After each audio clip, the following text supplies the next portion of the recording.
Halo teman-teman, kembali lagi di JTech ID bersama saya Angga Wiguna Saputra dan selamat datang untuk kalian yang baru bergabung di channel JTech ID. Untuk kalian yang baru bergabung silahkan tekan tombol subscribe-nya untuk mensupport ataupun mendukung channel JTech ID ya. Dan nggak perlu berlama-lama, di video ini tuh saya akan merakit sebuah PC. Ini PC rakitan untuk subscriber JTech ID yang mana waktu lalu itu dia meminta bantu untuk merakitkan PC tapi satu set dengan monitornya. Nah inilah ya, seperti ini yang ada di belakang ini, ada monitornya juga dengan budget yang kere-hore yaitu di 6 jutaan. 2022 sudah ada monitor 6 jutaan, kira-kira rakitannya seperti apa. Dan dia masih punya requestnya itu pengen tampilannya yang RGB yang ganteng sesuai selera dia gitu kan. Jadi singkat cerita dia itu pengen rakit yang PC yang 6 jutaan ya, kurang lebih 6 jutaan dengan sudah terdapat monitornya. Jadi saya coba racik ya gimana caranya.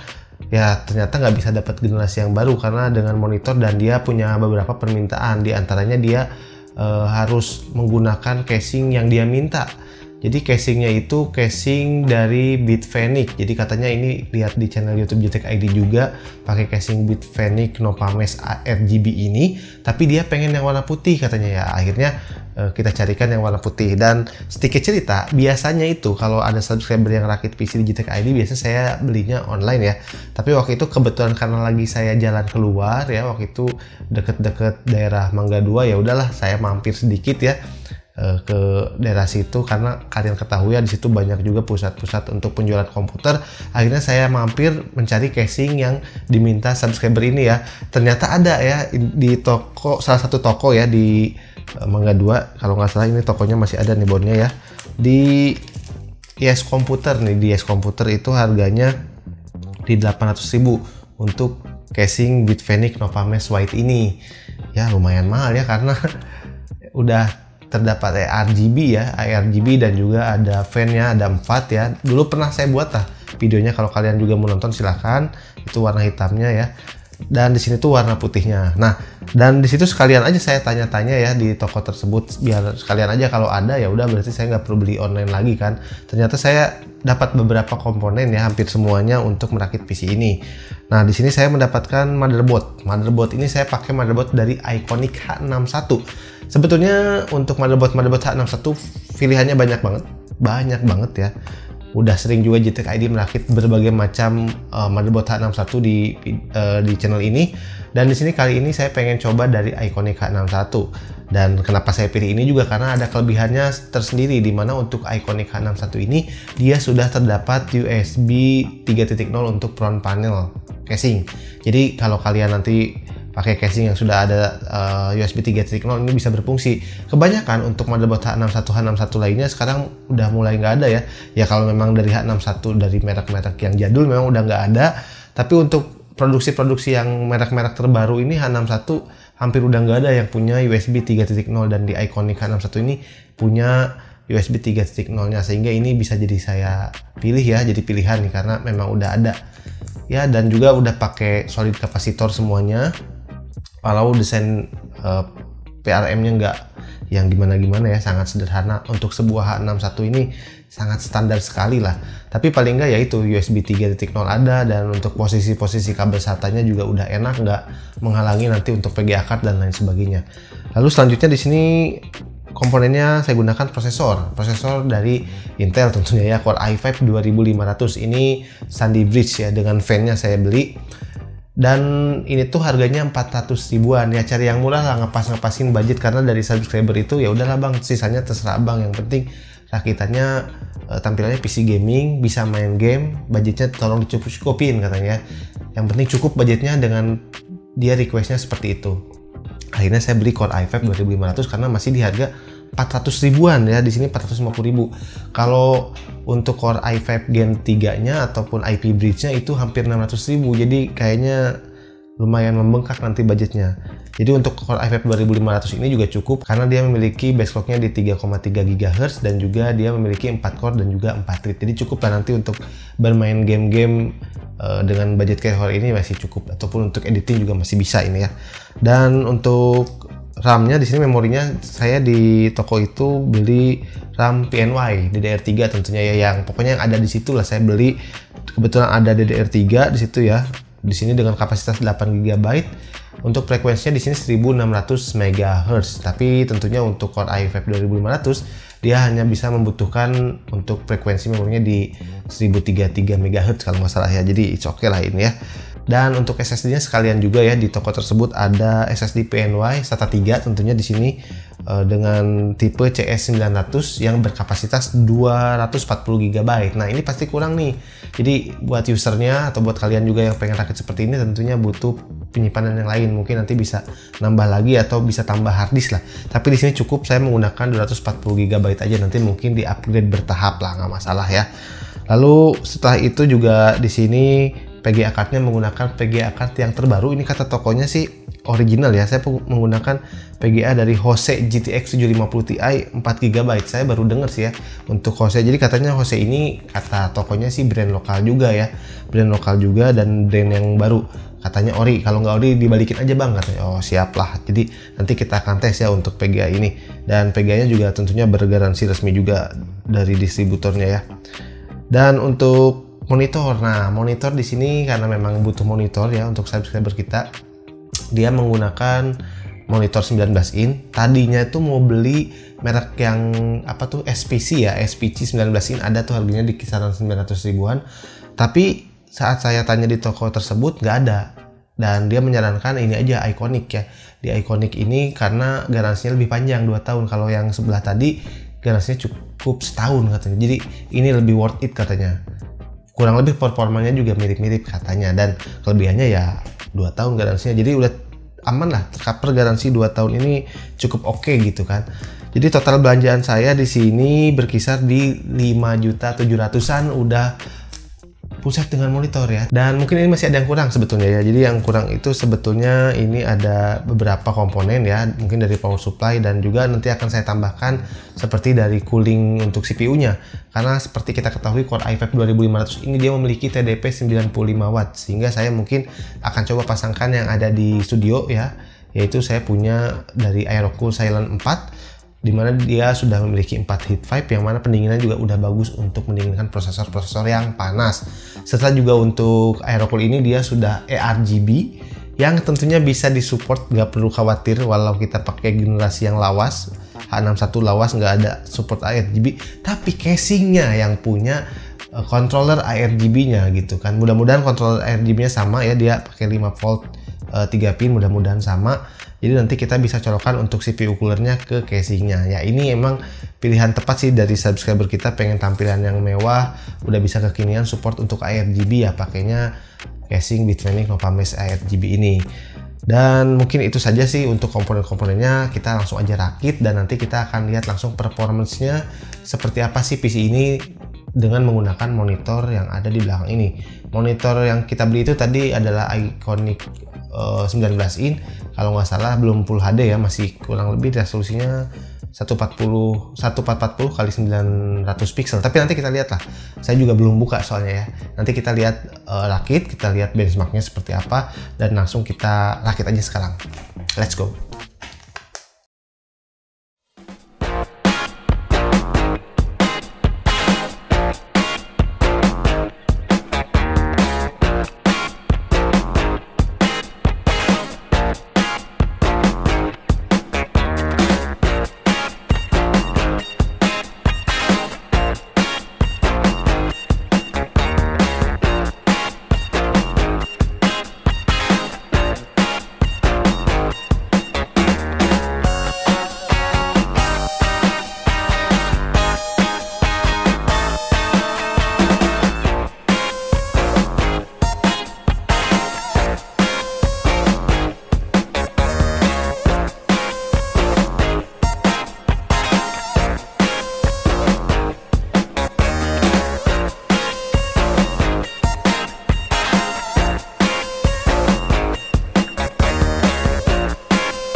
Oke, untuk PC rakitan kita kali ini plus monitor, ini performanya udah lumayan bagus dan ini sesuai ekspektasi oleh subscriber kita seperti ini. Tampilannya gaming dan PC-nya digunakan untuk gaming masih bisa ya.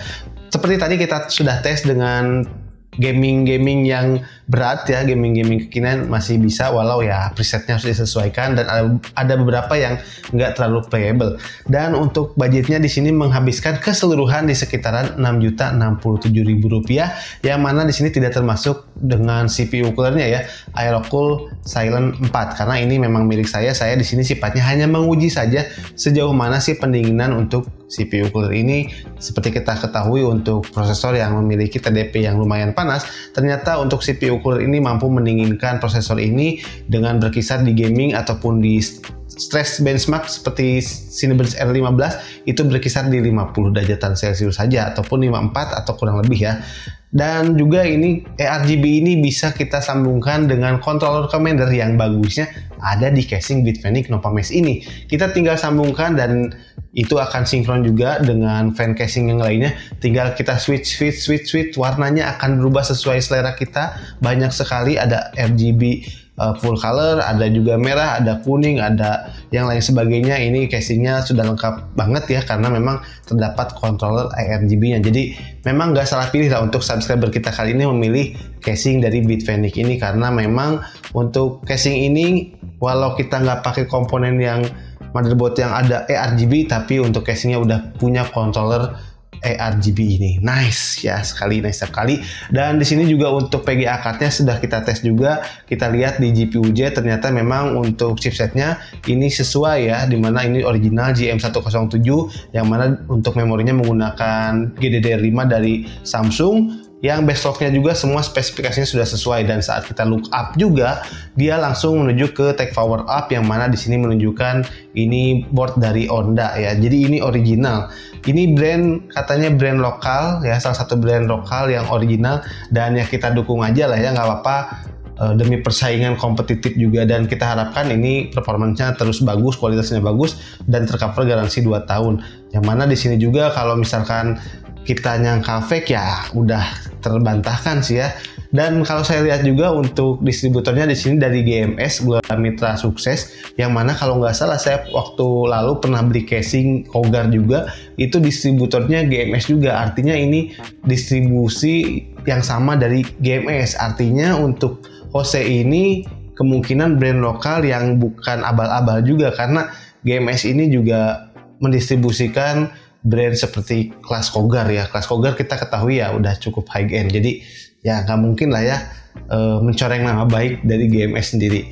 Nah, lalu untuk dari motherboard ini juga udah lumayan bagus. Kita tes juga untuk SSD-nya, walau SSD kita itu kecepatannya di kisaran 500 MB per second ya, memang karena ini SATA 2 ya, kita tes berkisar di 250 MB per second saja. Ya wajar ya, mengingat ini hanya SATA 2, jadi ya oke lah ya. Yang penting ini baru. Jadi ini semua komponennya baru kecuali prosesor. Buat kalian yang misalkan alergi beli komponen yang bekas, mungkin racikan-racikan seperti ini bisa kalian ikuti ya. Walau sebetulnya saya memiliki beberapa opsi buat kalian yang mau merakit PC.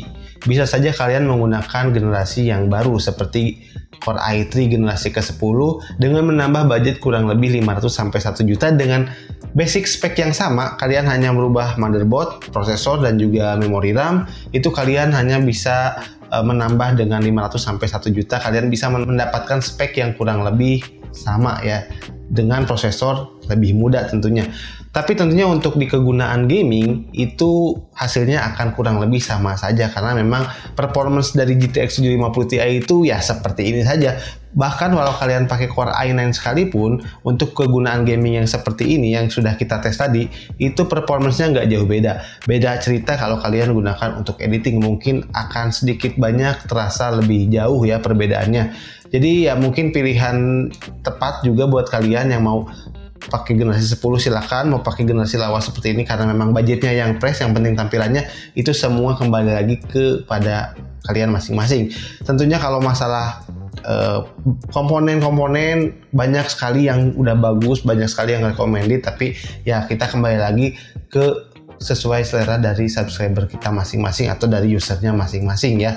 Dari saya hanya bisa menyarankan, kalian yang bisa menentukan sendiri masing-masing. Tapi paling tidak di video ini ada beberapa part komponen yang mungkin bisa jadi rekomendasi ataupun yang menjadi referensi untuk kalian pilih ataupun untuk kalian rakit. Terutama untuk kalian yang pengen rakit PC dengan budget terbatas tapi pengen komponennya semuanya baru, mungkin ini bisa jadi pilihan karena semua komponen di sini baru dengan garansi resmi 2-3 tahunan ya. Tadi udah cukup banyak sekali ya, udah cukup lama. Beda cerita kalau kalian mengambil bekas ya, kalian harus ambil juga resikonya. Walau mungkin dengan racikan seperti ini kalian bisa mengambil prosesor, motherboard, RAM, monitor yang bekas, mungkin kalian bisa press budget totalnya hanya di kisaran 4-5 jutaan, tapi tidak menutup kemungkinan resiko yang kalian dapatkan mungkin 1 minggu, 1 bulan, 1 tahun, ya bagus ya kalau 1 tahun komponennya ada yang rusak. Kalau ini ya udah cukup aman, menghilangkan kekhawatiran kita dari komponen yang rusak.